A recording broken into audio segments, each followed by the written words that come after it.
Presiden kumpulkan guru besar hingga rektor se-Indonesia.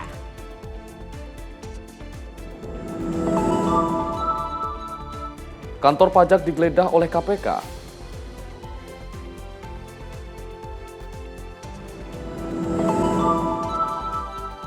Rusia gempur infrastruktur listrik Ukraina.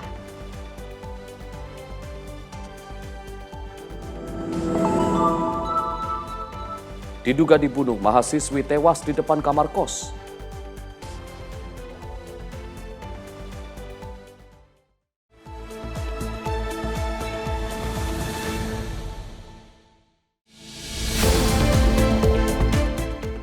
Halo, selamat malam pemirsa Simpo TV. Selamat malam Ari. Selamat malam Vesti. Apa kabar malam hari? Baik dan juga semangat tentunya. Harus semangat karena kita berdua akan terus memberikan informasi yang terbaik untuk pemirsa di rumah terkait dengan perpolitikan, ekonomi dan juga berita hiburan lainnya. Termasuk informasi seputar peristiwa dari dalam dan luar negeri dan juga informasi dari dunia olahraga bersama saya Abdullah. Dan saya Vesti Rahmani.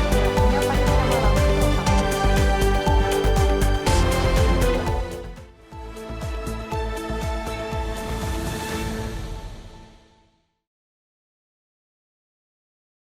Pemirsa, kita awali dengan berita utama di mana Menteri Sekretaris Negara Prasetyo Hadi mengatakan dialog Presiden Prabowo Subianto bersama dengan para akademisi di Istana Merdeka Jakarta untuk membahas salah satunya kualitas pendidikan tinggi di tanah air. Adapun dialog ini dilangsungkan secara tertutup untuk mendengar langkah teknis terkait beberapa pembahasan bersama para akademisi.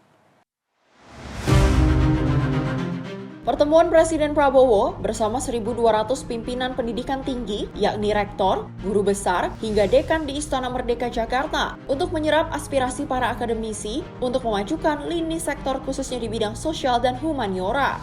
Menteri Sekretaris Negara Prasetyo Hadi menjelaskan, pertemuan ini digelar secara tertutup sejak Kamis pagi dengan pembahasan konkret antara lain menyoroti kualitas pendidikan tinggi saat ini dan rencana pemenuhan kebutuhan dokter di tanah air.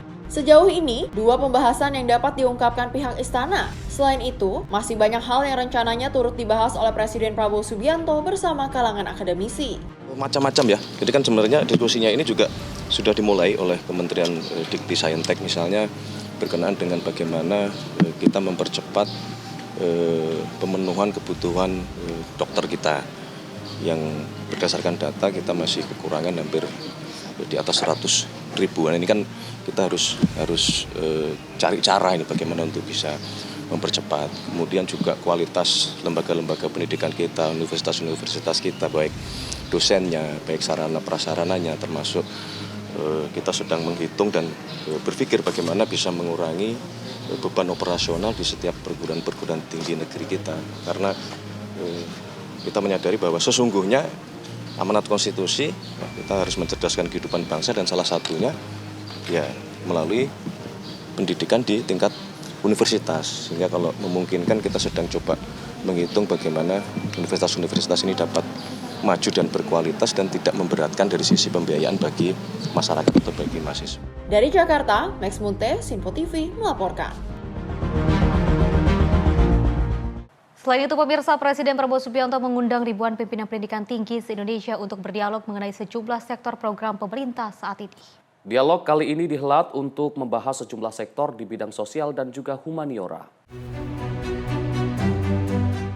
Wakil Menteri Pendidikan Tinggi, Sains dan Teknologi Stella Christy menerangkan sebanyak 1.200 pimpinan pendidikan tinggi, yaitu dari rektor, guru besar, hingga dekan, diundang Presiden Prabowo ke Istana Merdeka Jakarta untuk berdialog langsung mengenai sejumlah lini sektor program pemerintah saat ini. Pengumpulan kalangan akademisi ini menjadi momen bersejarah di bidang pendidikan tanah air atas kesempatan berdialog bersama Presiden, usai sebelumnya turut terjadi pada tahun lalu. Hal ini disampaikan Stella saat dijumpai di halaman Istana Merdeka Jakarta pada Kamis pagi. Bapak Presiden Prabowo Subianto mengumpulkan rektor-rektor, guru besar dan juga dekan. Yang pertama sudah terjadi tahun lalu dan sepanjang pengetahuan saya, sepanjang sejarah ini tidak pernah seorang presiden mengumpulkan para akademisi dari universitas. Sangat kita senangi dan kita banggakan bahwa ini terjadi dialog khusus. Pada hari ini Bapak Presiden mengumpulkan sekitar sudah hadir ini 1.200 pada hari ini. Jadi banyak sekali yang hadir dan juga dikhususkan bagi bidang sosial humaniora. Jadi kalau sebelumnya itu agak umum dan juga ada kekhususan mungkin mengenai STEM, pada hari ini dikhususkan kepada bidang sosial humaniora. Jadi kepada para saudara-saudara akademisi yang merasa mungkin agak khawatir bahwa sosial humaniora tidak perhatikan, tidak benar, justru khusus hari ini Bapak Presiden mengumpulkan sosial humaniora. Diketahui momentum ini dikhususkan bagi akademisi di bidang sosial humaniora yang sebelumnya pada tahun lalu berlangsung secara umum dan terkhusus. Dari Jakarta, Max Munte, Simpo TV melaporkan. Dari Wakil Menteri Investasi dan Hilirisasi Wakil Kepala BKPM Todotua Pasaribu menerima pertemuan dengan Bupati Mandailing Natal Saipullah Nasution untuk membahas percepatan revitalisasi investasi di daerah. Di mana investasi yang memiliki potensi akan dikembangkan yaitu mulai dari pertanian, pertambangan hingga pariwisata.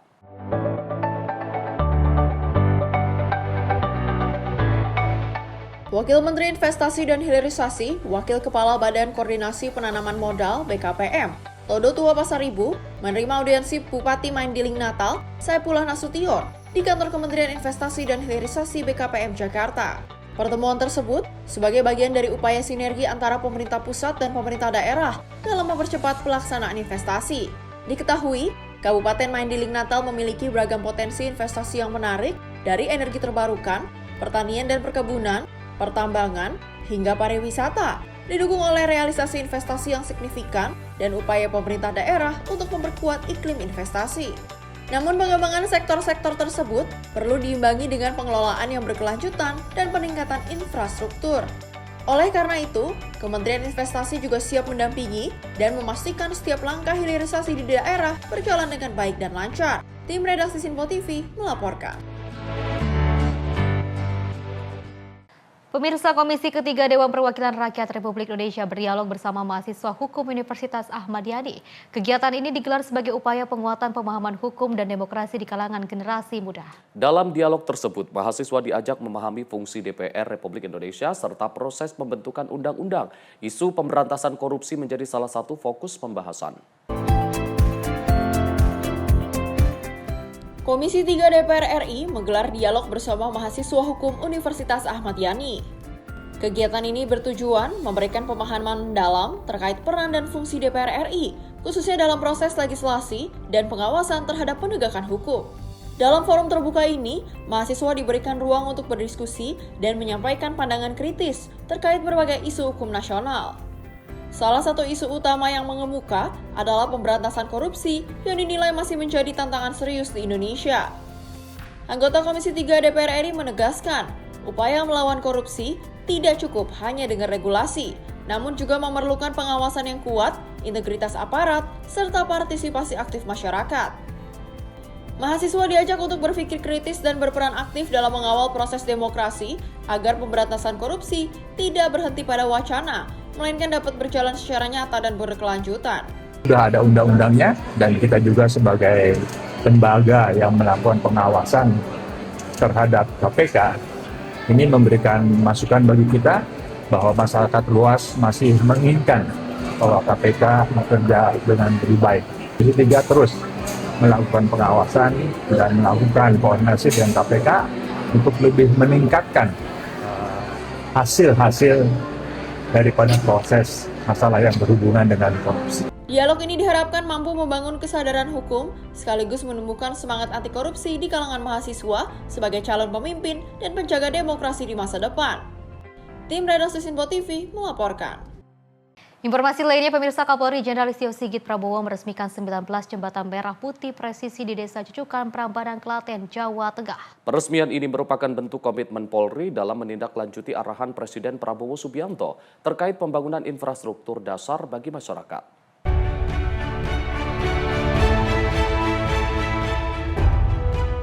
Kapolri Listio Sigit menyampaikan pembangunan jembatan merah putih dilakukan sebagai respon atas keprihatinan Presiden Prabowo terhadap anak-anak sekolah yang harus menyeberang sungai atau memutar jauh untuk berangkat ke sekolah. Kapolri mengungkapkan secara keseluruhan Polda Jawa Tengah menargetkan pembangunan 63 jembatan dengan 19 diantaranya telah diresmikan dan sisanya masih dalam tahap perencanaan dan pembangunan. Kapolri menegaskan dalam proses pembangunan, Polri melibatkan masyarakat setempat sehingga terjalin sinergi dan hubungan yang lebih dekat antara Polri dan warga. Adapun hingga saat ini Polri telah membangun dan memperbaiki 178 jembatan di berbagai daerah di Indonesia, termasuk di wilayah terdampak bencana.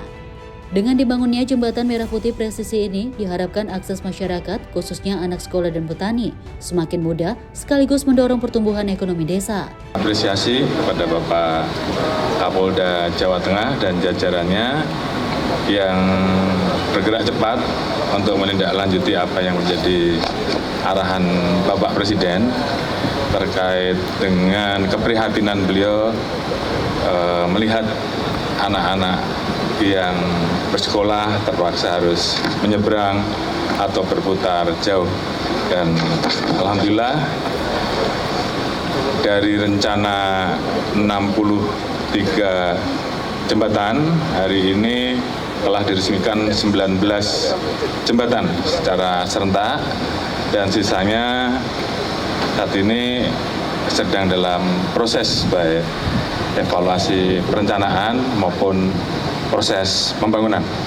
Tentunya saya ucapkan terima kasih pada seluruh jajaran yang telah bekerja dengan cepat dan harapan kita di dalam pengerjaannya ini juga melibatkan langsung masyarakat di sekitar sehingga kemudian terjalin interaksi yang baik dan kita harapkan hubungan Polri dengan masyarakat juga akan semakin baik sesuai dengan tagline kita, Polri untuk masyarakat.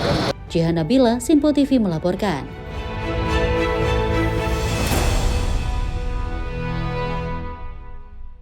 Pemirsa, dari Menteri Keuangan Perubahan Yudi Sadewa menegaskan komitmen pemerintah dalam menekan peredaran rokok ilegal. Adapun salah satu strategi yang tengah disiapkan pemerintah adalah penambahan satu lapisan atau layer baru dalam struktur tarif cukai hasil tembakau. Menteri Keuangan Perubahan Yudi Sadewa menggelar rapat pimpinan terbatas bersama Dirjen Bea Cukai Jaka Budi Utama di kantor Kementerian Keuangan Jakarta pada Rabu siang. Salah satu pembahasan yang akan dibahas dalam rapat yakni pembahasan satu lapisan atau layer baru dalam struktur tarif cukai hasil tembakau. Purbaya menjelaskan penambahan layer tarif bertujuan memberi ruang bagi rokok ilegal agar dapat masuk ke dalam sistem resmi dan beralih menjadi produk legal. Kita akan memastikan satu layer baru mungkin masih didiskusikan ya untuk memberi ruang kepada yang ilegal-ilegal untuk masuk menjadi legal. Jadi mereka akan bayar pajak juga nanti. Nanti kalau saya udah kasih sinyal ke mereka, setelah layer itu keluar, nanti kalau prosesnya keluar mungkin minggu depan. Kalau mereka masih main-main, mereka hantam semuanya. Nggak ada ampun lagi. Lebih lanjut, Purbaya menargetkan regulasi yang mengatur penambahan layer tarif terbit pekan depan. Nantinya Purbaya menegaskan siap menindak tegas para pelanggar yang bermain rokok ilegal. Dari Jakarta, Dio Malau, Sinpo TV melaporkan. Pemirsa, prajurit Batalion Infanteri 117 Ksatria Yuda melaksanakan karya bakti pembersihan lingkungan di Madrasah Ibtidaiyah Negeri 4 Kuala Simpang, Kabupaten Aceh Tamiah. Kegiatan ini menjadi wujud kepedulian TNI Angkatan Darat menghadapi dunia pendidikan sekaligus upaya menciptakan lingkungan belajar yang bersih dan nyaman. TNI Angkatan Darat kembali menunjukkan kepeduliannya pada dunia pendidikan dengan melakukan kegiatan gotong royong membersihkan Madrasah Ibtidaiyah Negeri 4 Kuala Simpang, Kabupaten Aceh Tamiang. Kegiatan ini melibatkan prajurit Yonif 117 Satria Yuda, pihak sekolah, serta masyarakat setempat. Pembersihan difokuskan pada ruang kelas, halaman sekolah, saluran air, serta fasilitas umum di sekitar madrasah. Prajurit TNI bersama warga membersihkan sampah, merapikan lingkungan, hingga menormalisasi selokan guna mencegah genangan air dan potensi penyakit. Kegiatan ini juga bertujuan menanamkan nilai kebersamaan, kepedulian, dan disiplin kepada para siswa sejak usia dini. Secara berkelanjutan, Yonif 117 Satria Yuda terus aktif dalam kegiatan sosial kemasyarakatan sebagai wujud kemandunggalan TNI dengan rakyat. Jihan Nabila, Sinpo TV melaporkan. Pemirsa, Menteri Koordinator Bidang Pangan Zulkifli Hasan menjamin ketersediaan bahan pangan di wilayah terdampak bencana dalam keadaan aman, terutama jelang bulan suci Ramadan nanti. Pemerintah juga telah menyiapkan rehabilitasi di berbagai sektor hingga rencana penyaluran dana jaminan hidup selama 6 bulan selama masa pemulihan. Ditemui usai mengikuti rapat koordinasi tim pengarah Satuan Tugas Percepatan Rehabilitasi dan Rekonstruksi Pasca Bencana di wilayah Sumatera di kantor Kementerian Koordinator Bidang Pembangunan Manusia dan Kebudayaan Jakarta Pusat pada Selasa sore. Menteri Koordinator Bidang Pangan Zulkifli Hasan menjamin ketersediaan bahan pangan di daerah-daerah Sumatera yang terdampak bencana dalam keadaan aman, terutama menjelang bulan suci Ramadan. Ia pun memaparkan rencana pemerintah dalam upaya pemulihan sejumlah sarana yang menjadi penggerak ekonomi masyarakat, seperti sawah dan tambak. Meski tak memberikan rincian terkait jumlahnya, namun Zulhas memastikan anggaran untuk pemulihan tersebut telah dipersiapkan pemerintah. Menurutnya ada lebih dari 30.000 hektar tambak di Aceh, serta 70.000 hektar sawah yang akan diselesaikan rehabilitasinya. Sementara jumlah di Sumatera Barat dan Sumatera Utara masih dalam proses kalkulasi. Selain itu, fasilitas pasar juga turut dibangun kembali bersama Kementerian Pekerjaan Umum dan Kementerian Pertanian. Pangan pasokannya dijamin cukup gitu. Bahkan di Tamiang yang paling berat, pasar sudah beroperasi ramai, stok cukup. Memang harga agak sedikit lebih tinggi dari Sumatera Utara. Ya, karena mungkin ongkosnya, transportnya belum pulih ya, sedikit lebih mahal, tapi sudah normal. Nah, yang kedua yang bidang saya, kita akan selesaikan rehabilitasi sawah 70.000 hektar tahun ini selesai. Ada 70.000 yang terdampak. Kemudian tambah ada 30.000 hektar lebih di Aceh ini, itu juga akan kita selesaikan. Anggarannya sudah ada. Di Aceh kira-kira 30.000 hektar lebih. Di Sumatera Utara saya belum dapat data lengkapnya, dan Sumatera Barat, tapi kalau di Aceh sudah. Seluruh anggaran untuk tambak tersedia, untuk rehab sawah tersedia. Kita akan selesaikan tahun ini, juga rehab pasar. Pasar nanti yang akan dibangun oleh PU, tapi nanti data-data rekomendasi dari Kementerian. Ini semua sudah siap. Nah, saya mengusulkan satu yang paling penting, karena sawah tidak berfungsi, tambak tidak berfungsi, untuk memberikan namanya itu jaduk, jaminan hidup sementara 6 bulan paling kurang. Guna menjaga keberlangsungan hidup masyarakat selama masa pemulihan, ia juga berencana akan menyalurkan dana jaminan hidup selama 6 bulan bagi masyarakat terdampak bencana. Dari Jakarta, Dio Malau, Simpo TV melaporkan. Pemirsa, Wakil Presiden RI Gibran Rakabuming Raka bertemu dengan para pegiat kopi dan juga pelaku ekonomi kreatif di Wamena pada Selasa malam 13 Januari 2026. Kegiatan tersebut sejalan dengan arahan Presiden Prabowo yang menekankan pentingnya penguatan ekonomi rakyat berbasis potensi lokal serta pemberdayaan UMKM.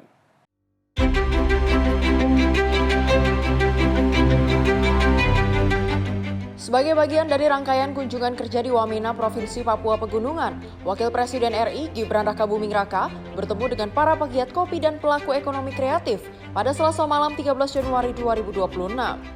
Pertemuan yang berlangsung santai dan akrab ini menjadi ajang penyerapan aspirasi pelaku UMKM yang selama ini berperan aktif mendorong ekonomi kerakyatan di wilayah Papua Pegunungan.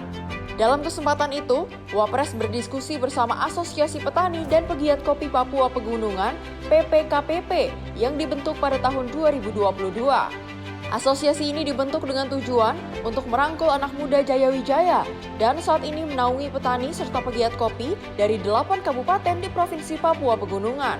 Kegiatan tersebut pun sejalan dengan arahan Presiden Prabowo Subianto yang menekankan pentingnya penguatan ekonomi rakyat berbasis potensi lokal, peningkatan nilai tambah komoditas unggulan daerah, serta pemberdayaan UMKM sebagai pilar utama pembangunan ekonomi yang inklusif dan berkelanjutan. Tim Redaksi Simpo TV melaporkan. Selain itu, pemirsa, Wakil Presiden RI Gibran Rakabuming Raka bertemu dengan jajaran Forkopimda Kabupaten Jayawijaya serta tokoh adat Papua Pegunungan pada 13 Januari 2026. Pertemuan ini guna memperkuat sinergi antar unsur daerah untuk menyukseskan pembangunan di Papua Pegunungan.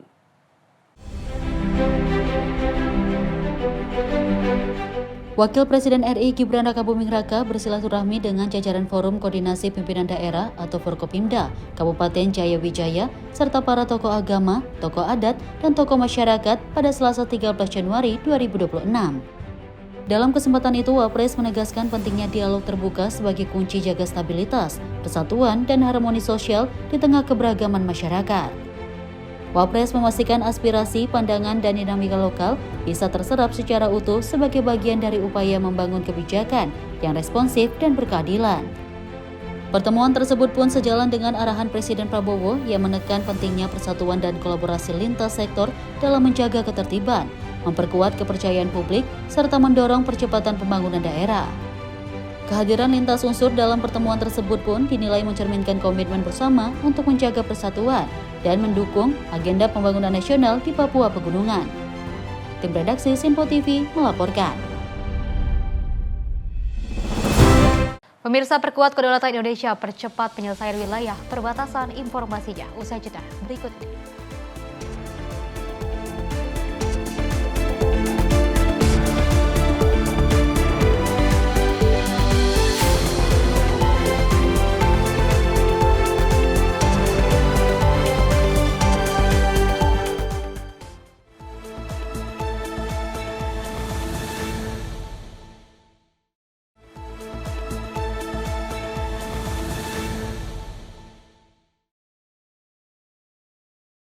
Selamat malam pemirsa, Anda kembali menyaksikan Menyapa Indonesia Malam. Menteri Keuangan Purbaya Yudisadewa buka suara terkait penggeledahan kantor pusat Direktorat Jenderal Pajak oleh Komisi Pemberantasan Korupsi. Dirinya juga memastikan masih menunggu serta menghormati proses hukum yang berlaku. Komisi Pemberantasan Korupsi menggeledah kantor pusat Direktorat Jenderal Pajak pada Selasa 13 Januari 2026. Dalam penggeledahan tersebut, sejumlah petugas-petugas KPK langsung keluar dari kantor dan langsung masuk ke dalam mobil. Terkait dengan penggeledahan tersebut, Menteri Keuangan Purbaya Yudisadewa buka suara mengenai penggeledahan usai menghadiri acara IDN. Purbaya menyebut penggeledahan yang dilakukan oleh KPK menunjukkan ada terjadi kesalahan di kantor pajak tersebut. Dirinya pun menunggu serta menghormati prosesnya. Purbaya akan memberikan pendampingan hukum dikarenakan pegawai tersebut masih di pegawai keuangan sebelum ditetapkan bersalah oleh pengadilan. Menko pun tidak akan mengintervensi proses hukum. Ya ada pelanggaran, lihat aja proses hukumnya seperti apa. Oke, makasih. Tapi yang jelas kan ini, geledah, periksa. Tapi kan kalau saya ditanya kenapa kamu bilang kamu akan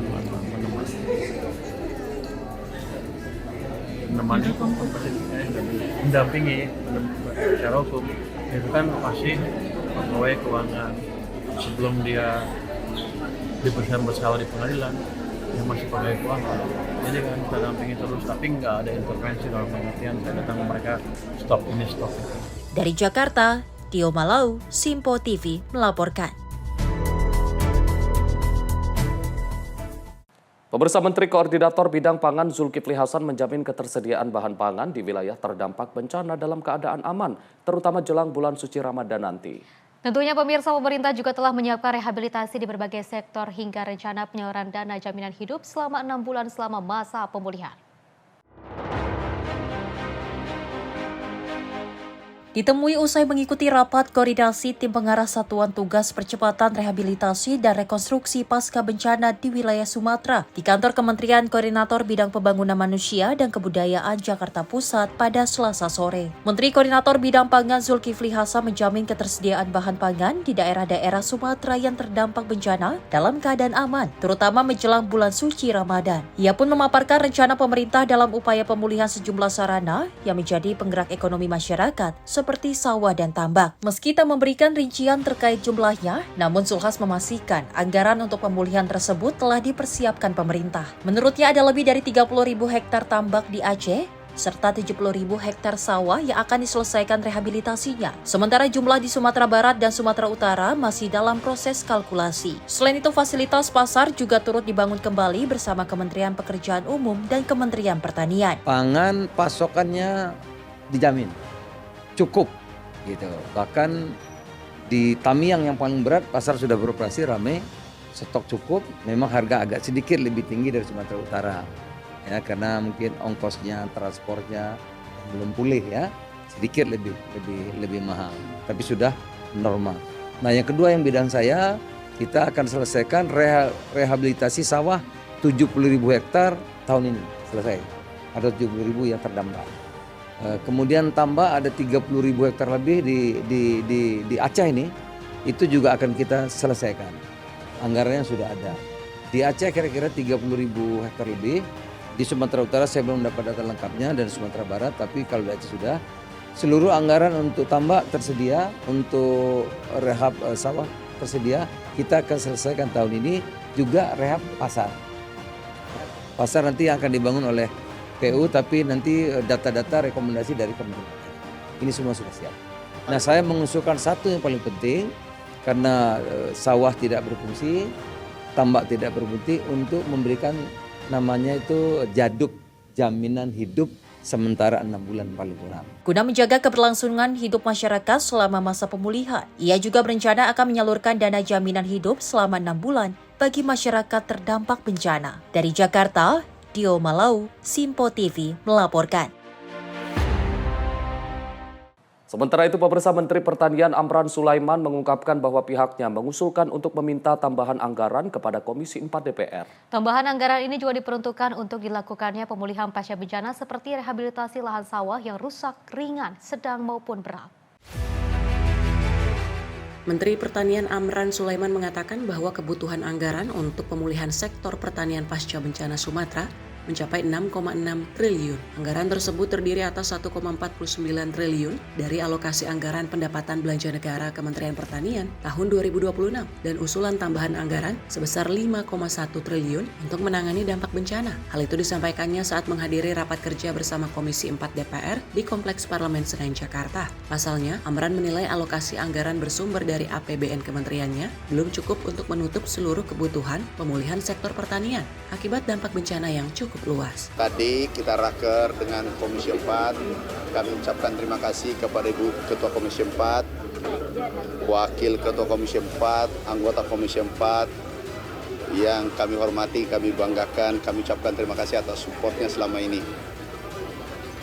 Tadi juga kita bahas masalah rehab, salah satunya cetak sawah, perkebunan, peternakan di Aceh, Sumatera Utara, dan Sumatera Barat. Insya Allah sebentar subuh kami berangkat ke Aceh. Bersamaan 3 lokasi kita memulai rehab sawah yang rusak ringan, sedang, dan berat. Kita memulai dari ringan dan sedang agar saudara-saudara kita bisa bekerja seperti biasanya. Dari Jakarta, Fahrizal dan Fariskiano, Simpo TV melaporkan. Kita beralih ke informasi lain, pemirsa. Upaya perlindungan warga negara Indonesia di luar negeri kembali membuahkan hasil sepanjang 2025. Tentunya Kementerian Luar Negeri mencatat hampir 28.000 WNI berhasil dipulangkan dari berbagai situasi krisis. Kementerian Luar Negeri mencatat keberhasilan memulangkan hampir 28.000 warga negara Indonesia sepanjang 2025 dari berbagai situasi krisis di luar negeri. Pemulangan tersebut mencakup WNI yang terdampak konflik bersenjata hingga menjadi korban kejahatan transnasional seperti penipuan daring dan judi daring. Menteri Luar Negeri Sugiono menyampaikan bahwa perlindungan WNI merupakan salah satu pilar utama diplomasi Indonesia. Dalam pernyataan pers tahunan Menteri Luar Negeri pada Rabu 14 Januari, ia menegaskan bahwa diplomasi harus berangkat dari kebutuhan rakyat serta kewajiban negara untuk hadir dan memberikan perlindungan bagi warganya. Dan sepanjang tahun 2025, Indonesia telah memulangkan 27.768 warga negara Indonesia dari berbagai situasi krisis. Saudara-saudara mungkin tidak terlihat, saudara-saudara mungkin tidak terdengar, tapi percayalah, apa yang saudara-saudara lakukan menunjukkan bahwa bahwa pemerintah Republik Indonesia hadir untuk melindungi warga negaranya dimanapun berada. Kementerian Luar Negeri akan terus memperkuat kemitraan, kesiapsiagaan perwakilan, sistem peringatan dini, dan juga digitalisasi layanan. Atas capaian tersebut, Sugiono mengapresiasi seluruh perwakilan Indonesia yang terlibat langsung dalam proses evakuasi WNI dari situasi berbahaya. Kedepan, Kementerian Luar Negeri akan terus memperkuat kerjasama antar lembaga, sistem peringatan dini, serta digitalisasi layanan, sekaligus menyiapkan berbagai inisiatif untuk mendukung mobilitas dan peran diaspora Indonesia. Tim redaksi Simpo TV melaporkan. Sementara itu, Menteri Luar Negeri Sugiono menyatakan bahwa sepanjang 2025 Indonesia mengikuti 10 pencalonan di berbagai organisasi internasional. Semua pencalonan tersebut berhasil menegaskan keberhasilan diplomasi Indonesia di tingkat global.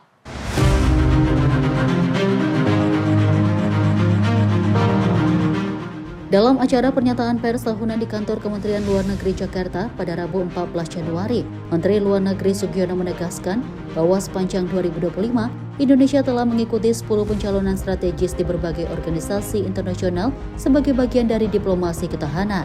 Langkah ini ditempuh untuk memastikan kepentingan nasional tetap terlindungi di tengah dinamika global yang semakin tidak menentu. Menurut Sugiono, keikutsertaan Indonesia dalam pencalonan tersebut mencerminkan pelaksanaan politik luar negeri bebas dan aktif yang berlandaskan amanat konstitusi sekaligus komitmen untuk berkontribusi pada ketertiban dunia.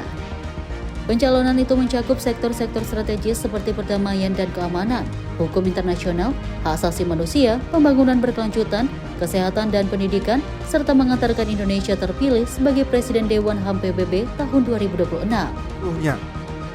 Berhasil kita menangkan.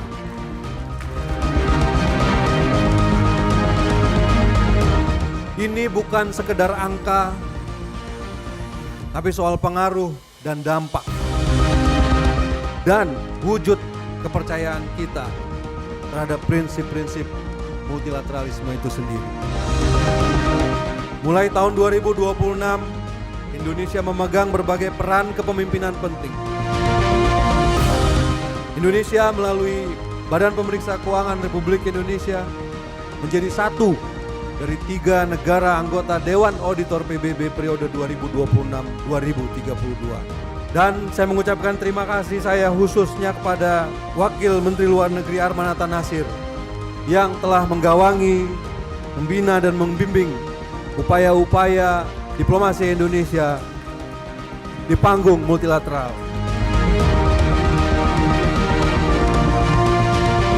Rule setting adalah bukti multilateralisme dapat bekerja dan berdampak langsung bagi kehidupan kita. Sugiono menambahkan Indonesia juga terus memastikan kepentingan nasional diperhitungkan dalam berbagai forum multilateral teknis termasuk di International Maritime Organization dan Universal Postal Union. Di tengah meningkatnya tekanan global akibat rivalitas geopolitik dan melemahnya tata kelola multilateral, Indonesia menilai multilateralisme tetap relevan dan diperlukan untuk menjaga stabilitas internasional serta melindungi kepentingan negara berkembang. Tim redaksi Sinpo TV melaporkan. Menteri Luar Negeri Sugiono menegaskan bahwa penyelesaian perbatasan darat dan maritim menjadi prioritas diplomasi Indonesia. Tentunya pemirsa, langkah ini bertujuan memperkuat kedaulatan negara dan juga menjaga posisi tawar Indonesia di tengah dinamika geopolitik global. Menteri Luar Negeri RI Sugiono menegaskan bahwa penyelesaian wilayah perbatasan Indonesia dengan negara tetangga, baik darat maupun maritim, menjadi prioritas utama diplomasi Indonesia. Pernyataan tersebut disampaikan dalam pernyataan pers tahunan Kementerian Luar Negeri awal 2026 pada Rabu 14 Januari di Jakarta. Bagi Indonesia, kepastian batas wilayah tidak hanya soal peta, tetapi juga fondasi kedaulatan negara, tata kelola kawasan, dan posisi tawar di tengah dinamika geopolitik global. Sepanjang 2025, kemajuan signifikan telah dicapai dalam penyelesaian isu perbatasan dengan Malaysia, Timur Leste, dan Vietnam. Menlu Sugiono menekankan bahwa agenda perbatasan terkait langsung dengan hukum internasional dan stabilitas kawasan. Pemerintah akan terus memperkuat langkah dan memberikan kepastian, mencegah eskalasi dan menjaga dialog konstruktif dengan negara-negara tetangga. Penyelesaian batas maritim dan darat dengan negara-negara tetangga menjadi prioritas kita. Karena kejelasan batas wilayah adalah prasyarat di kedaulatan dan stabilitas. Sepanjang tahun 2025, kemajuan signifikan telah dicapai dalam rangka menyelesaikan permasalahan-permasalahan perbatasan, termasuk dengan Malaysia, dengan Timor Leste dan Vietnam. Dan dalam lingkup yang lebih luas, kedaulatan juga memerlukan postur pertahanan yang tangguh dan kerjasama yang strategis. Karenanya pertahanan dan keamanan kita turut dibangun melalui jaringan strategis yang saling menguatkan dengan mitra-mitra kunci. Dalam setahun terakhir, kita menyepakati 7 kerjasama di bidang pertahanan serta 16 perjanjian penegakan hukum, termasuk diantaranya dengan Australia, Kanada, Prancis, Turki, dan Yordania. Kita juga membentuk kemitraan strategis dengan Rusia dan Thailand, serta kemitraan strategis komprehensif dengan Vietnam. Berbagai kesepakatan ini adalah komitmen untuk memperdalam kepastian kerjasama dan interoperabilitas. Sepanjang 1 tahun terakhir juga, kita telah melakukan 4 dialog 2+2 dengan Menteri Luar Negeri dan Menteri Pertahanan negara mitra kunci, yaitu Tiongkok, Jepang, Australia, dan baru saja di awal tahun ini dengan Turki. Selain itu, diplomasi Indonesia dibarengi pembangunan kemitraan strategis di bidang pertahanan dan penegakan hukum dengan negara seperti Australia, Kanada, Prancis, Turki, Jordania, Rusia, Thailand, dan Vietnam. Menlu Sugiono menegaskan bahwa stabilitas dan ketahanan nasional dibangun melalui kepastian, pencegahan, dan dialog sesuai politik luar negeri bebas aktif yang melindungi kepentingan rakyat dan kedaulatan Indonesia. Tim redaksi Sinpo TV melaporkan. Wakil Ketua Komisi 1 DPR Sukamta mendorong Kementerian Luar Negeri untuk segera melakukan evakuasi warga negara Indonesia yang berada di Iran di tengah konflik memanas dengan Amerika Serikat. Tentunya pemirsa, dirinya juga menegaskan bahwa keselamatan warga negara Indonesia merupakan prioritas yang paling utama. Konflik antara negara Amerika Serikat dengan negara Iran kini tengah memanas, sehingga menimbulkan korban jiwa. Merespon hal ini, Ketua Komisi 1 DPR Sukamta meminta pemerintah melalui Kementerian Luar Negeri untuk segera dapat melakukan evakuasi warga negara Indonesia yang berada di negara Iran. Sukamta menilai keselamatan para warga negara Indonesia menjadi prioritas yang paling utama. Dirinya pun mengimbau para WNI di Iran agar dapat terus tetap waspada di tengah konflik yang memanas. Kami mencermati perkembangan di Iran secara lebih detail, memantau, dan saya kira teman-teman di Kemlu juga melakukan hal yang sama, mereka lebih detail. Karena persoalan ini sudah agak panjang, ya. Jadi teman-teman di Kemlu kami harapkan memang terus mencermati perkembangan yang ada di Iran, karena jumlah WNI kita di sana lumayan, terutama pelajar mahasiswa banyak. Nah, kami berharap mudah-mudahan Kemlu menyediakan contingency plan, perencanaan untuk kalau sewaktu-waktu diperlukan evakuasi itu sudah siap.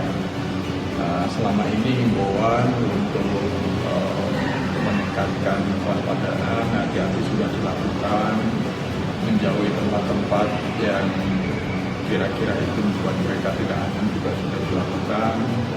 Himbauan untuk tidak terlibat di kegiatan-kegiatan yang mungkin membuat mereka tidak aman juga bisa dilakukan, karena persoalannya kan ini lebih pada persoalan sosial politiknya, sehingga tidak bisa dikalkulasi secara jelas matematiknya. Tapi kalau sewaktu-waktu diperlukan, kami berharap supaya Kemlu siap sedia, keselamatan WNI menjadi prioritas.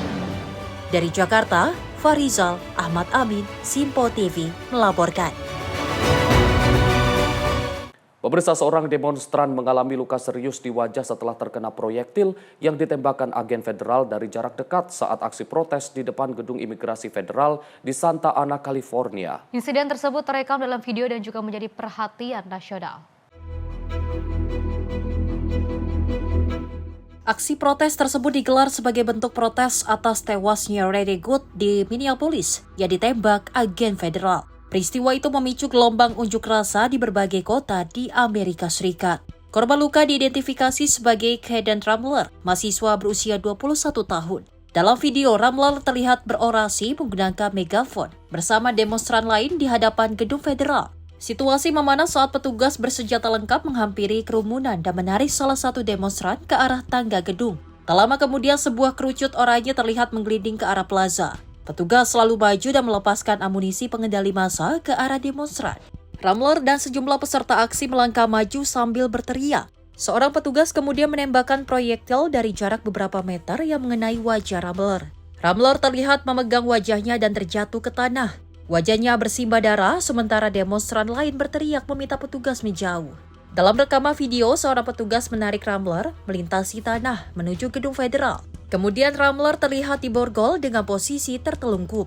Kementerian Keamanan Dalam Negeri Amerika Serikat menyebut demonstran sebagai perusuh dan mengklaim 2 petugas mengalami luka. 2 demonstran ditangkap dan didakwa menyerang petugas federal serta melakukan tindak ketertiban umum. Pihak keamanan tidak menjelaskan jenis proyektil yang digunakan. Namun sejumlah demonstran menyebut proyektil tersebut merupakan peluru merica. Tim redaksi Simpo TV melaporkan.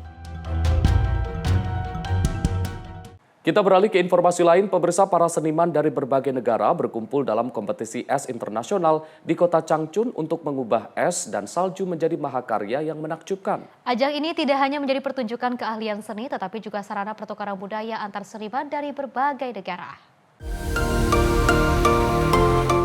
Suasana musim dingin di Tiongkok Timur Laut berubah menjadi pesta seni dalam kompetisi es internasional di Changchun. Para seniman dari seluruh dunia memahat blok es, raksasa dan juga salju padat menjadi karya seni yang juga memukau. Rekaman yang diambil pada Selasa 13 Januari 2026 memperlihatkan beragam patung es dan salju yang dipahat dengan teliti dari balok es besar. Setiap karya menampilkan detail dan juga keindahan yang menarik perhatian pengunjung. Salah satu peserta Ji Huailong mengungkapkan kekagumannya terhadap skala dan juga keindahan lokasi kompetisi. Ia menyebut keindahan musim dingin di Changchun memiliki daya tarik yang memikat para pengunjung dari seluruh dunia. Bagi banyak seniman, kompetisi ini tidak sekedar ajang pamer bakat, namun juga sebagai kesempatan untuk bertukar gagasan dan juga belajar dari para master internasional maupun domestik. Kompetisi ini merupakan bagian dari rangkaian festival es dan juga salju tahunan Changchun. Festival tersebut resmi dimulai pada 19 Desember 2025 dan akan berlangsung hingga akhir Februari 2026. Tim redaksi Simpo TV melaporkan. World Future Energy Summit ke-18 dibuka di Abu Dhabi. Informasi selengkapnya usai jeda. Tetaplah bersama kami di Menyapa Indonesia Malam.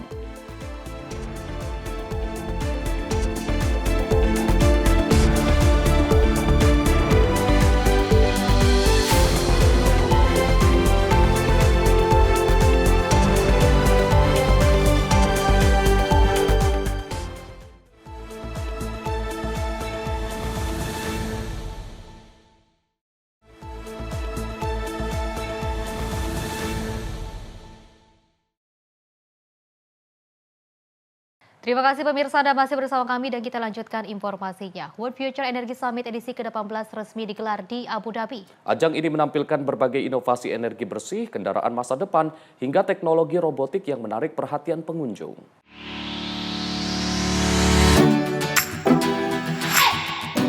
World Future Energy Summit edisi ke-18 resmi dibuka pada hari Selasa 13 Januari 2026 di Abu Dhabi National Exhibition Center sebagai bagian dari Abu Dhabi Sustainability Week. Rekaman video menunjukkan berbagai inovasi teknologi energi, kendaraan canggih, hingga robot menari yang juga menarik perhatian pengunjung. Para pengunjung terlihat menjelajahi pavilion peserta pameran dan melihat langsung perkembangan terkini di sektor energi. Menurut peneliti senior Trends Research and Advisory, Najla Al-Madfa, partisipasi dalam summit ini sangat penting karena menjadi platform global untuk bertukar ide dan keahlian dalam menghadapi tantangan perubahan iklim dan juga keamanan energi. Ia menyebut acara ini mempertemukan pembuat kebijakan, pakar, serta pemimpin industri dari berbagai negara. Al-Madfa juga menegaskan Uni Emirat Arab memiliki peran penting dalam membentuk masa depan energi keberlanjutan melalui investasi besar di proyek energi bersih, kepemimpinan di sektor surya dan hidrogen, serta diplomasi iklim yang aktif. Uni Emirat Arab dinilai sebagai model global dalam menyeimbangkan keamanan energi, pembangunan ekonomi, dan juga keberlanjutan. World Future Energy Summit menjadi platform internasional untuk mendorong transisi menuju energi terbarukan, memajukan keberlanjutan, serta mempercepat solusi teknologi bersih. Selama 3 hari penyelenggaraan, pameran dan juga konferensi ini menarik lebih dari 40.000 profesional dari seluruh dunia. Forum ini juga menjadi wadah bagi para pemimpin industri, inovator, dan juga pakar untuk membahas teknologi terkini dan tren energi masa depan, termasuk kota cerdas, mobilitas listrik, sektor air, serta strategi aksi iklim dalam kerangka memperkuat kolaborasi dan juga membangun kemitraan menuju masa depan yang lebih berkelanjutan. Tim redaksi Simpo TV melaporkan. Pemirsa, China mendorong Kanada untuk menjalankan kebijakan luar negeri yang lebih independen dari Amerika Serikat. Seruan ini muncul saat Perdana Menteri Kanada Mark Carney tiba di Beijing dalam kunjungan resmi pertamanya ke China.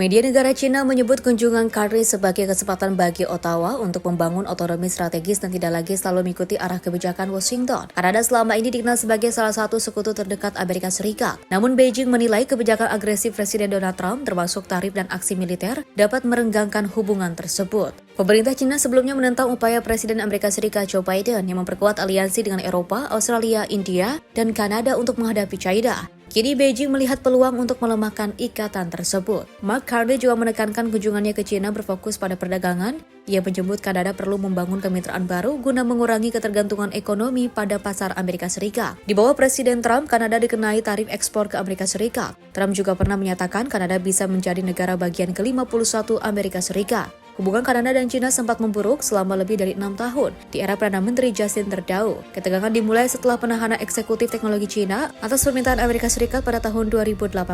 Hubungan kian memanas setelah Kanada pada tahun 2024 mengenakan tarif 100% atas kendaraan listrik buatan Cina. Cina membalas dengan tarif atas kanola makanan laut dan juga daging babi dari Kanada. Tim redaksi Simpo TV melaporkan. Selain itu, pemirsa, Rusia kembali melancarkan serangan besar-besaran ke jaringan listrik Ukraina. Serangan drone dan rudal ini terjadi di tengah suhu beku saat upaya perdamaian yang dimediasi Amerika Serikat terus diupayakan. Presiden Ukraina Volodymyr Zelensky menyatakan Rusia menembakkan hampir 300 drone, 18 rudal balistik, dan 7 rudal jelajah. Serangan menargetkan 8 wilayah dalam serangan semalam. Di wilayah Kharkiv, serangan menghantam sebuah depot pos dan juga menyebabkan 4 orang tewas. Sementara di kawasan Kiev, ratusan ribu rumah tangga kehilangan pasokan listrik. Suhu siang hari di ibu kota Kiev turun hingga minus 12 derajat Celcius. Jalanan tertutup es dan suara genset terdengar di berbagai di sudut kota. Wali kota Kiev Vitaly Klitschko menyatakan bahwa serangan terkini menyebabkan pemadaman terburuk yang pernah dialami kota ini. Lebih dari 500 gedung perumahan masih tanpa pemanasan sentral. Warga Kiev juga terpaksa berkerumun untuk mencari kehangatan. Sejumlah orang mendatangi titik bertahan atau Point of Invincibility, fasilitas darurat pemerintah yang menyediakan makanan, minuman, listrik, dan tempat hangat. Seorang warga Oleha Davidova mengaku tidak mendapat listrik selama hampir 50 jam. Ia terpaksa tidur bersama anak dan hewan peliharaannya, menyimpan makanan di balkon, serta menggunakan lilin saat malam. Di tempat lain, keluarga dan juga teman berkumpul di apartemen yang masih memiliki listrik atau air panas untuk mengisi daya ponsel, mandi, atau sekedar minuman hangat. Pemerintah kota Kiev juga menginstruksikan penyediaan 1 makanan panas per hari bagi warga yang membutuhkan. Pelayanan air, pemanas, dan jalan raya juga dijanjikan bonus atas kerja siang dan malam memulihkan infrastruktur. 4 hari sebelumnya, Rusia juga melancarkan serangan besar termasuk penggunaan rudal hipersonik baru. Serangan tersebut dipandang sebagai peringatan terbuka bagi aliansi NATO. Amerika Serikat menyebut serangan terkini sebagai eskalasi berbahaya dan tidak dapat dijelaskan. Dalam sidang darurat Dewan Keamanan PBB, Wakil Duta Besar Amerika Serikat Tammy Bruce mengecam meningkatnya serangan Rusia terhadap infrastruktur energi. Serangan ini terjadi saat invasi Rusia ke Ukraina mendekati tahun keempat dan prospek perdamaian masih jauh dari kepastian. Tim redaksi Simpo TV melaporkan. Pemirsa, bentrokan antara aktivis agen federal kembali terjadi di Minneapolis, Minnesota. Petugas imigrasi menyemprotkan gas air mata dan iritan mata saat protes terus berlanjut, menyusul tewasnya seorang warga setempat, Rennie Good. Ketegangan antara warga dan agen federal telah berlangsung selama 6 hari sejak Rennie Good tewas ditembak di kepala saat mengendarai mobilnya. Di salah satu lokasi, awan gas memenuhi jalannya dekat tempat kejadian. Seorang pria terlihat membersihkan matanya dengan salju sambil berteriak meminta tolong setelah disemprot iritan oleh agen federal yang juga kemudian meninggalkan lokasi. Warga setempat kini kerap membui dan juga menyorak meniup peluit orange saat melihat agen imigrasi bersenjata lengkap melintas dengan kendaraan tanpa tanda. Aksi ini menjadi bagian dari upaya akar rumput untuk memperingatkan lingkungan dan juga menunjukkan pengawasan terhadap pemerintah. Salah satu warga Berita Anderson mengaku marah melihat agen federal mengenakan perlengkapan taktis dan juga masker gas. Menurutnya, kehadiran mereka terkesan hanya untuk mengintimidasi masyarakat. Di wilayah Brooklyn Park, para pelajar melakukan aksi walkout memprotes operasi penegakan imigrasi. Sore harinya ratusan orang berkumpul di luar sebuah hotel di Minneapolis. Mereka memukul drum dan juga meniup peluit, sementara petugas berseragam helm dan tongkat berjaga di dalam gedung. Dampak kematian Rennie Good juga merembet ke kantor Kejaksaan Federal. Departemen Kehakiman menyatakan tidak ada dasar untuk penyidikan pelanggaran hak sipil. Namun penyelidikan oleh FBI masih terus berlangsung. Di tengah situasi ini, Departemen Keamanan Dalam Negeri berencana mengerahkan lebih dari 2.000 agen imigrasi ke Minnesota. Kota menyebut operasi ini melanggar konstitusi termasuk amandemen pertama. Wali Kota Minneapolis Jacob Jeffrey juga menyatakan kehadiran ribuan agen federal telah memberi dampak besar terhadap kehidupan sehari-hari warga. Situasi di Minnesota masih tegang dengan gelombang protes, tekanan politik, dan juga menyedihkan kematian Rennie Good yang belum menemukan titik terang. Tim redaksi Simpo TV melaporkan. Informasi lainnya, pemirsa, pemerintah Provinsi DKI Jakarta mulai melakukan penataan Jalan HR Rasuna Said dengan membongkar tiang-tiang monorail mangkrak yang telah berdiri selama lebih dari 2 dekade. Anggaran pembongkaran dan penataan capai 102 miliar rupiah dan ditargetkan rampung pada September 2026. Pemerintah Provinsi DKI mulai membongkar tiang monorail yang mangkrak selama puluhan tahun. Langkah ini ditandai dengan pemotongan tiang monorail yang pertama, dipimpin langsung oleh Gubernur DKI Jakarta Pramono Anung. Pramono mengatakan, penataan kawasan Rasuna Said dilakukan bersama sejumlah pihak, termasuk mantan Gubernur DKI Jakarta Sutioso, Kejaksaan Tinggi DKI Jakarta, serta Komisi Pemberantasan Korupsi, untuk membongkar tiang monorail yang sudah 21 hingga 22 tahun tidak terselesaikan. Proses pembongkaran tersebut telah melalui tahapan panjang dan dilakukan dengan pendampingan aparat penegak hukum untuk menghindari persoalan hukum di kemudian hari. Biaya pembongkaran tiang monorail relatif kecil dibandingkan dengan keseluruhan proyek penataan kawasan. Biaya pembongkaran itu hanya 254 juta rupiah, yang sering disebut 100 miliar rupiah itu bukan untuk memotong tiang, tetapi untuk penataan kawasan secara keseluruhan. Adapun anggaran penataan jalan Rasuna Said diperkirakan mencapai 102 miliar rupiah yang mencakup pembangunan jalan, saluran air, taman, serta fasilitas pedestrian. Anggarannya sendiri sebenarnya 254 juta. Kemudian untuk penataan secara keseluruhan, nanti ada jalan, ada selokan, ada taman, kemudian ada pedestrian, diperkirakan 102 miliar rupiah. Sehingga sekaligus saya ingin meluruskan bahwa yang 100 miliar itu bukan motongnya hanya 254 juta rupiah. Ada 109. Tercatat terdapat 109 tiang monorail yang membentang hingga ujung jalan Rasuna Said. Seluruhnya ditargetkan rampung September 2026, sekaligus ditata agar kawasan tersebut menjadi lebih rapi, nyaman, dan fungsional. Penataan ini akan membuat jalan Rasuna Said semakin baik dan mudah-mudahan kemacetan juga bisa berkurang. Dari Jakarta, jurnalis Simpo TV melaporkan. Pemirsa, sebuah kecelakaan kereta api terjadi di Thailand Timur Laut. Sebuah derek konstruksi roboh dan menimpa kereta penumpang yang sedang melintas. Insiden ini menyebabkan puluhan orang tewas dan luka-luka. Tim penyelamat bergegas menuju lokasi kejadian setelah sebuah derek konstruksi roboh dan menimpa kereta penumpang di Provinsi Nakhon Ratchasima, Thailand Timur Laut pada Rabu. Rekaman dari lokasi menunjukkan rangkaian kereta yang hancur parah serta petugas darurat menggunakan alat berat untuk mengangkat puing dan juga mencari para korban. Kereta tersebut dilaporkan sedang melakukan perjalanan dari Bangkok menuju Ubon Ratchathani saat bertabrakan dengan derek proyek konstruksi. Akibat tabrakan tersebut, beberapa gerbong tergelincir dari rel. Otoritas setempat menyebutkan setidaknya 31 orang tewas dan puluhan lainnya mengalami luka-luka, sebagian dalam kondisi kritis. Sementara sejumlah 3 hingga 5 orang masih dinyatakan belum ditemukan. Hingga saat ini proses penyelamatan masih berlangsung, petugas terus berupaya menyelamatkan penumpang yang diduga masih terperangkap di dalam gerbong kereta yang rusak parah. Tim redaksi Simpo TV melaporkan.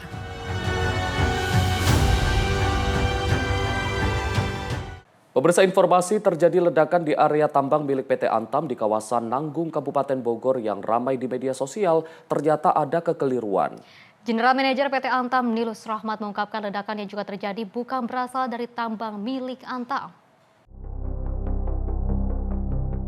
PT Antam membantah informasi yang menyebut bahwa area tambang emas yang mereka kelola di Kecamatan Nanggung, Kabupaten Bogor, Jawa Barat meledak. Bantahan itu disampaikan langsung oleh General Manager PT Antam Nilus Rahmat. Insiden tersebut bukan di kawasan tambang milik PT Ankam Pongkor. Namun pihak perusahaan memastikan tidak ada korban jiwa dalam insiden tersebut. Atas insiden ini pihak Antam akan melakukan sterilisasi terhadap lokasi kejadian. Pertama, kami hanya mempertegas kembali apa yang disampaikan oleh pimpinan Antam di Kecamatan Nanggung, Kabupaten Bogor.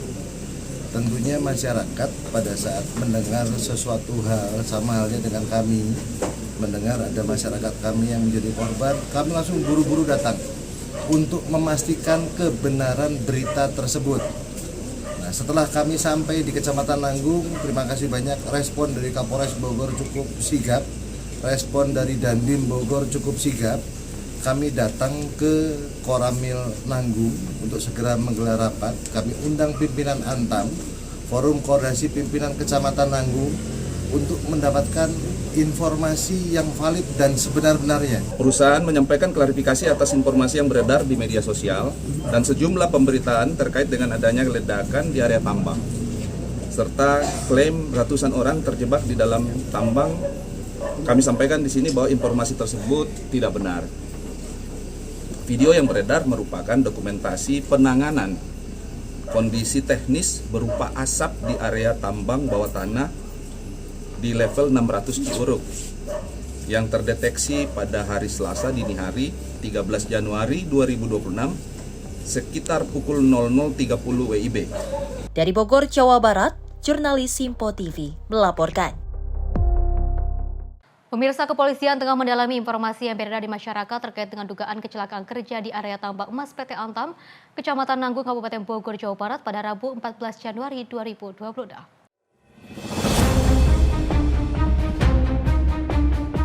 Polisi mendalami kabar adanya ratusan orang menjadi korban gas beracun di area pertambangan Antam, Kecamatan Nanggung, Kabupaten Bogor, Rabu 14 Januari 2026. Isu yang beredar melalui pesan berantai di media sosial menyebutkan adanya kemunculan asap tebal akibat ledakan di wilayah Blok Cepu yang diduga menjebak sejumlah pekerja. Pihak kepolisian menegaskan bahwa data tersebut belum terkonfirmasi dan meminta masyarakat untuk tidak menelan informasi secara mentah-mentah. Korporat Sekretari PT Antam Wisnu Danandi menegaskan bahwa tak ada ledakan di area tambang hingga ratusan orang terjebak di dalamnya.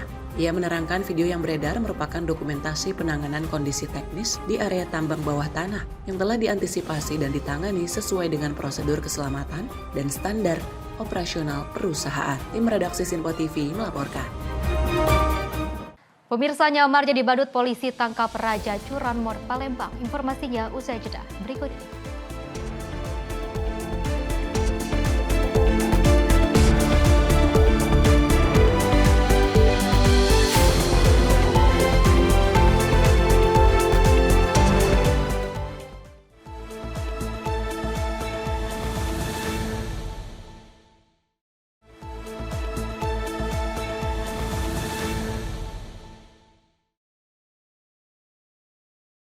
Pemirsa, Anda kembali menyaksikan Menyapa Indonesia Malam. Seorang mahasiswi ditemukan tewas bersimbah darah di depan kamar kosnya di Jalan Jatimulia, Pangkalan Jati, Cinere, Kota Depok pada Rabu malam 15 Januari 2026. Warga yang juga geger melaporkan kejadian ke kantor polisi. Warga Jatimulia, Pangkalan Jati, Cinere, Kota Depok digegerkan dengan penemuan jasad seorang wanita di depan kamar kosnya dalam kondisi bersimbah darah. Petugas kepolisian yang tiba di lokasi melakukan olah tempat kejadian perkara dan mengevakuasi jasad korban. Menurut keterangan penjaga kos Parman, korban bernama Indi merupakan seorang mahasiswi salah satu perguruan tinggi di wilayah Jakarta Selatan. Korban diketahui tinggal seorang diri di kos tersebut sejak 1 tahun terakhir. Sebelum ditemukan meninggal dunia, korban sempat teriak meminta tolong. Namun saat warga dan penjaga kos mendatangi lokasi, korban sudah ditemukan tergeletak tak bernyawa. Di sini ngekos sudah lama? Ngekos sudah hampir setahun, 1,5 tahun. Sendiri? Ya, sendiri. Untuk usia, Pak? Hah? Usia ya hampir sekitar 20.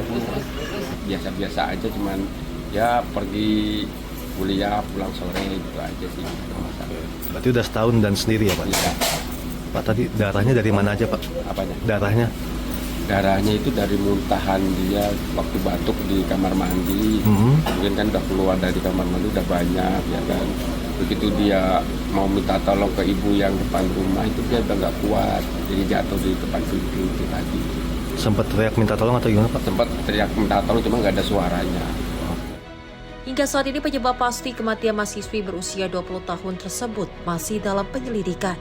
Guna kepentingan pemeriksaan, jasad korban dibawa ke Rumah Sakit Polri Kramat Jati, Jakarta Timur. Kasus penemuan jasad ini ditangani Satreskrim Polres Metro Kota Depok. Dari Depok, Jawa Barat, jurnalis Simpo TV melaporkan. Sementara itu, pemirsa, kecelakaan lalu lintas terjadi di Simpang Bypass Bolong Bendo Timur, Kabupaten Sidoarjo pada Rabu sore 14 Januari 2026. Seorang pria pekerja pabrik tewas setelah sepeda motor yang juga dikendarainya tertimpa kontainer truk yang terguling di persimpangan jalan. Kecelakaan maut ini terjadi sekitar pukul 15.30 waktu Indonesia Barat di simpang bypass Balong Bendo Timur, tepat di sebelah timur Polsek Balong Bendo. Truk kontainer bernomor polisi L8034 UDC terguling dan juga kontainer yang diangkut menimpa sepeda motor seorang pengendara. Akibat kejadian ini, pengendara motor yang diketahui merupakan seorang pekerja pabrik meninggal dunia di tempat kejadian. Sepeda motor korban belum dapat diidentifikasi karena masih tertimbun box peti kemas truk. Saksi mata di lokasi, Hendy, menjelaskan sebelum kejadian korban melaju dari arah barat dan juga bermaksud melakukan putar balik untuk menyeberang di ujung persimpangan. Namun pada saat bersamaan, truk kontainer juga diduga melaju dengan kecepatan tinggi dan tidak menguasai medan jalan. Akibatnya truk terguling dan juga kontainer langsung menimpa pengendara sepeda motor. Petugas kepolisian yang menerima laporan segera mendatangi lokasi untuk melakukan pengamanan TKP, evakuasi korban serta mengatur arus lalu lintas yang juga sempat macet. Pihak kepolisian masih melakukan penyelidikan lebih lanjut termasuk mengevakuasi kontainer dan juga menyelidiki penyebab pasti kecelakaan tersebut. Feren Putri, tim redaksi Simpo TV, melaporkan. Kita beralih ke informasi lain, pemirsa. Polisi membongkar praktik pembuatan senjata api rakitan ilegal yang beroperasi secara rumahan di Kabupaten Lampung Tengah, Lampung. 2 orang tersangka diamankan bersama barang bukti senjata api rakitan beserta peralatan pembuatannya. Inilah momen saat tim Tekap 308 Polsek Terbanggi Besar menyergap sebuah rumah di Kampung Terbanggi Besar, Lampung Tengah yang dijadikan tempat perakitan senjata api ilegal. Dari lokasi, petugas mengamankan 2 tersangka berinisial EMR dan DRA. Keduanya ditangkap bersama 1 senjata api rakitan dan sejumlah alat yang digunakan untuk merakit senjata api. Kapolsek Terbanggi Besar AKP Dailami menjelaskan, pengungkapan ini berawal dari laporan masyarakat yang curiga terhadap aktivitas di sebuah rumah. Setelah dilakukan penyelidikan, petugas langsung melakukan penggerebekan dan menangkap EMR yang diduga sebagai perakit senjata api ilegal, sedangkan DRA diduga sebagai pembeli senjata api rakitan tersebut. Dalam penggeledahan ini, polisi menyita barang bukti berupa bor listrik, mesin las, gerindra, alat ukur besi, serta 1 pucuk senjata api jenis revolver. Kami dari Tekap Polsek Terbanggi Besar Polres Lampung Tengah berhasil mengamankan 2 pelaku yang diduga menyimpan dan merakit senjata api jenis Colt. Yang kami amankan 2 orang pelaku di TKP. Salah satu peran pemilik senpi, kemudian yang satunya yang merakit atau merangkai dengan didukung alat atau yang kami temukan berupa mesin gerinda, mesin las, dan 2 selongsong peluru, dan banyak lagi yang lain. Akibat perbuatannya, kedua tersangka akan dijerat Undang-Undang Darurat tentang penyalahgunaan senjata api. Sementara polisi akan melakukan pengembangan terkait berapa banyak senjata api yang telah diproduksi. Dari Lampung Tengah, jurnalis Simpo TV melaporkan. Pemirsa, residivis curanmor yang juga terkenal licin dan kerap lolos dari kejaran petugas akhirnya berhasil ditangkap unit Ranmor Polrestabes Palembang. Pelaku ditangkap setelah petugas menyamar menjadi badut Doraemon dan Spider-Man.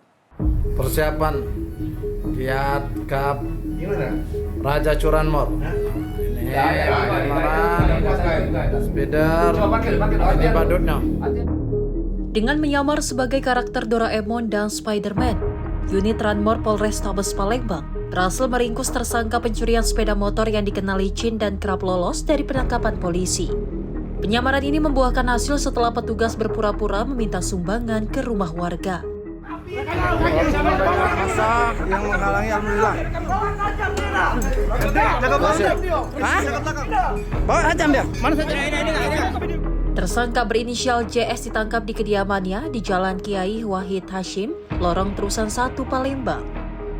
Dalam penangkapan, tersangka sempat melawan hingga polisi mengambil tindakan tegas terukur. Kasubnit Opsnal Ranmor Polrestabes Palembang, Ibda Muhammad Gadik Pratama, menjelaskan penangkapan dilakukan setelah pengintaian selama 1 bulan. Diketahui pelaku sudah 3 kali masuk penjara terkait tindak kejahatan pencurian motor. Dari catatan polisi, sebanyak 255 unit motor yang sudah dicurinya dari 55 TKP. Dan untuk 1 unit motor dijual pelaku dengan harga 4-6 juta rupiah.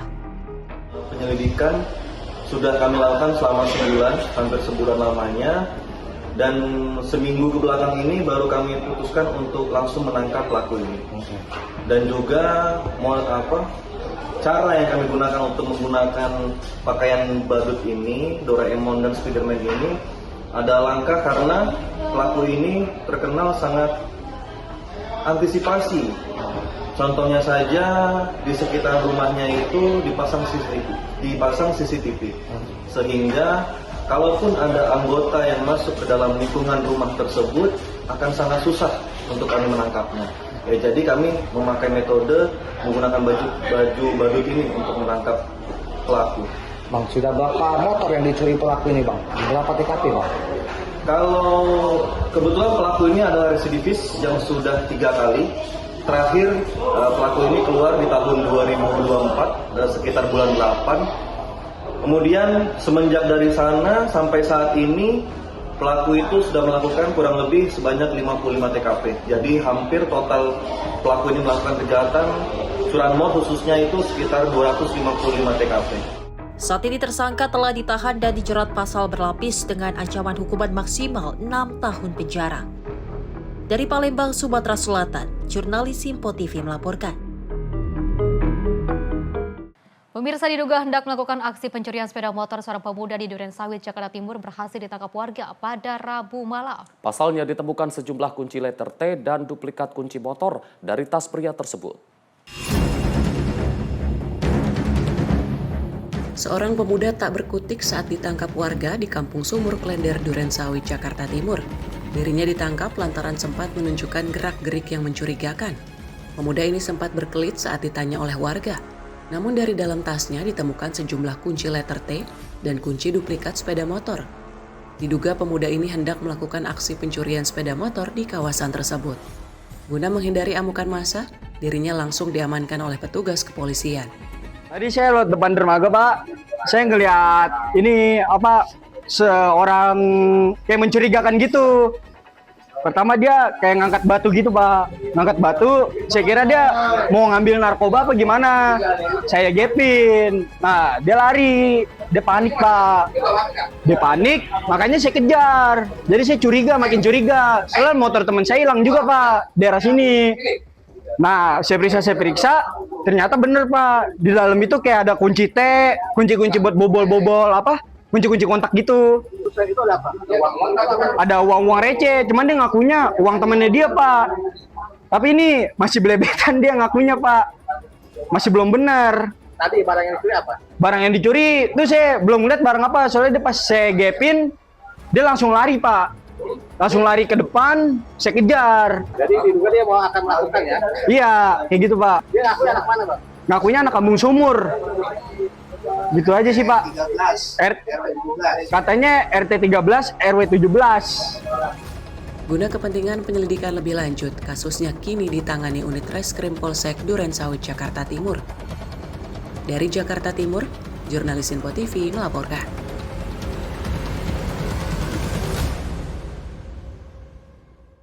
Pemirsa, aksi pencurian sepeda motor berhasil digagalkan oleh warga di Kecamatan Raja Basa, maksud kami, di Bandar Lampung, Lampung. Satu pelaku yang sedang membawa kabur sepeda motor hasil curian berhasil ditangkap setelah sempat masuk jalan buntu dan menjadi bulan-bulanan masa. Seorang terduga pelaku pencurian sepeda motor berhasil ditangkap warga di Jalan Haji Komarudin, Kelurahan Raja Basa Raya, Kecamatan Raja Basa, Kota Bandar Lampung, Lampung pada Rabu malam. Pelaku ditangkap saat sedang membawa kabur sepeda motor jenis Matic milik korban bernama Satria yang meninggalkan sepeda motor di rumah rekannya. Penangkapan berawal ketika rekan korban melihat pelaku membawa motor korban. Ketika dikejar, pelaku sempat masuk ke jalan buntu, lalu putar balik, kemudian ditabrak oleh rekan korban. Saat itu pelaku langsung diikat, bahkan sempat menjadi bulan-bulanan masa. Beruntung aparat kepolisian datang dan mengamankan pelaku.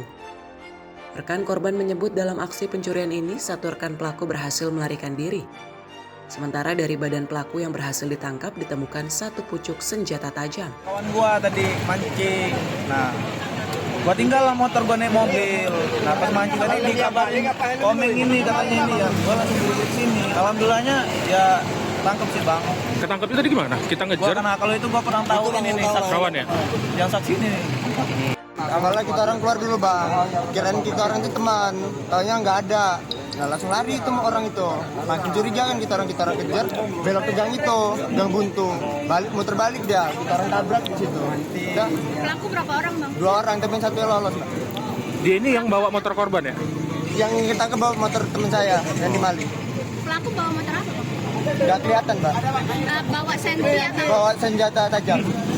Saat ini pelaku telah dibawa ke Mapolsek Kedaton guna pemeriksaan dan penyelidikan lebih lanjut. Dari Bandar Lampung, Immanuel Simorangkir, kontributor Sinpo TV melaporkan. Pemirsa, aksi pencurian handphone terjadi di toko sepatu di Jalan Hosyokro Aminoto, Kreas Selatan, Larangan, Tangerang, Banten pada Selasa siang 13 Januari 2026. Seorang pengunjung kehilangan handphone setelah tertinggal di dashboard sepeda motor saat berbelanja.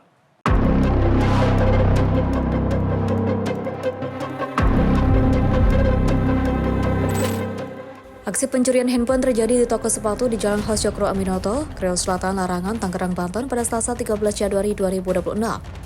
Peristiwa ini terjadi sekitar pukul 14:08 waktu Indonesia Barat. Aksi pencurian terekam kamera CCTV. Seorang pria terlihat membawa ransel mondar-mandir di area parkiran toko.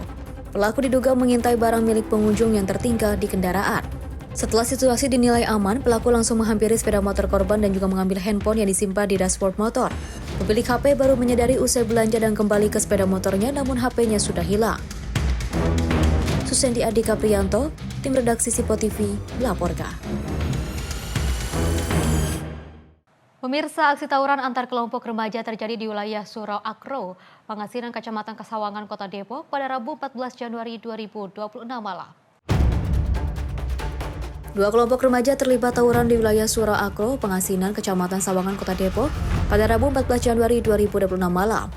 Tawuran melibatkan sekelompok pemuda yang belum diketahui identitasnya. Aksi tawuran ini menimbulkan kepanikan dan memicu keresahan warga sekitar karena terjadi pada malam hari. Hingga saat ini belum ada keterangan resmi dari pihak kepolisian terkait kronologi lengkap kejadian maupun adanya korban. Masyarakat diimbau untuk tetap tenang, menjaga keamanan lingkungan dan juga tidak terprovokasi dengan segala bentuk tindakan yang tidak bertanggung jawab. Susendi Adika Priyanto, tim redaksi Sinpo TV melaporkan. Selain itu, pemirsa, seorang siswa sekolah menengah pertama tewas tertimpa pohon saat menunggu angkot sepulang sekolah di Kota Padang Sidimpuan, Sumatera Utara pada Rabu sore. Warga menyebut pohon berukuran besar tersebut dalam kondisi lapuk dan sudah lama dinilai membahayakan masyarakat dan pengguna jalan.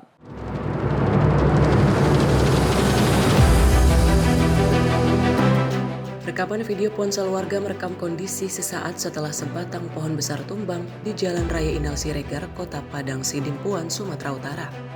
Seorang siswa sekolah menengah pertama bernama Fadli saat itu menunggu angkot bersama 3 temannya di pinggir jalan. Tiba-tiba, pohon berukuran besar tersebut roboh dan menimpa korban. Warga sekitar segera memberikan pertolongan dan melarikan korban ke Rumah Sakit Umum Daerah Padang Sidimpuan. Sementara, 2 orang teman korban berhasil menyelamatkan diri. Setelah menjalani perawatan intensif, korban dinyatakan meninggal dunia akibat luka serius di bagian kepala. Kabar duka ini disambut isak tangis keluarga korban di rumah sakit. Kepala Lingkungan 8 Batu Nadua Jai Hamzah menyebut, pohon yang tumbang merupakan pohon lapuk dan sudah seharusnya ditebang lantaran membahayakan masyarakat. SMP 4 orang pulang sekolah, jadi orang itu istirahat di depan UMTS itu. Ternyata pas di depan UMTS itu ada kayu yang bolong kan di tengah, udah layak ditebang lah, kayunya udah tua. Tiba-tiba kayunya jatuh, nah, kenalah salah satu anak SMP tadi.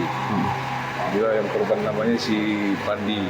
Jenazah korban akan disemayamkan di rumah duka di Batu Nadua Jaya, Kota Padang Sidimpuan, dan dikebumikan di tempat tinggalnya. Dari Padang Sidimpuan, Sumatera Utara, tim kontributor Sinpo TV melaporkan. Pemirsa, mobil Satuan Pelayanan Pemenuhan Gizi menembus banjir di Banjar untuk menyalurkan bantuan makanan bergizi. Aksi ini menjangkau warga terdampak serta pondok pesantren setempat. Di tengah banjir setinggi sekitar 50 cm, mobil Satuan Pelayanan Pemenuhan Gizi milik Yayasan Jalsatul Ahbab tetap beroperasi untuk menyalurkan bantuan makanan bergizi. Bantuan ditujukan bagi warga terdampak banjir di Kecamatan Martapura Timur, Kabupaten Banjar, Kalimantan Selatan, yang saat itu mencatat 1.195 warga masih mengungsi. Tanpa menunggu banjir surut, SPPG langsung mendistribusikan 1.000 porsi makanan ke 4 desa di Martapura Timur. Petugas bahkan menembus banjir dengan mobil, memakai pelampung, gerobak, dan perahu agar makanan bisa sampai ke warga yang kesulitan akses. Menu yang dibagikan meliputi nasi, ayam bacem, tempe goreng, sayur, buah, roti, telur, susu, dan pisang. Selain warga terdampak banjir, SPPG juga menyalurkan 1.000 porsi makanan bergizi gratis ke Pondok Pesantren Syekh Muhammad Arsyad Ahbanjar. Tim redaksi Sinpo TV melaporkan. Pemirsa, informasi tadi menutup perjumpaan kita hari ini. Saya Azhar Putra mewakili kru yang bertugas mengucapkan terima kasih, selamat malam dan sampai jumpa.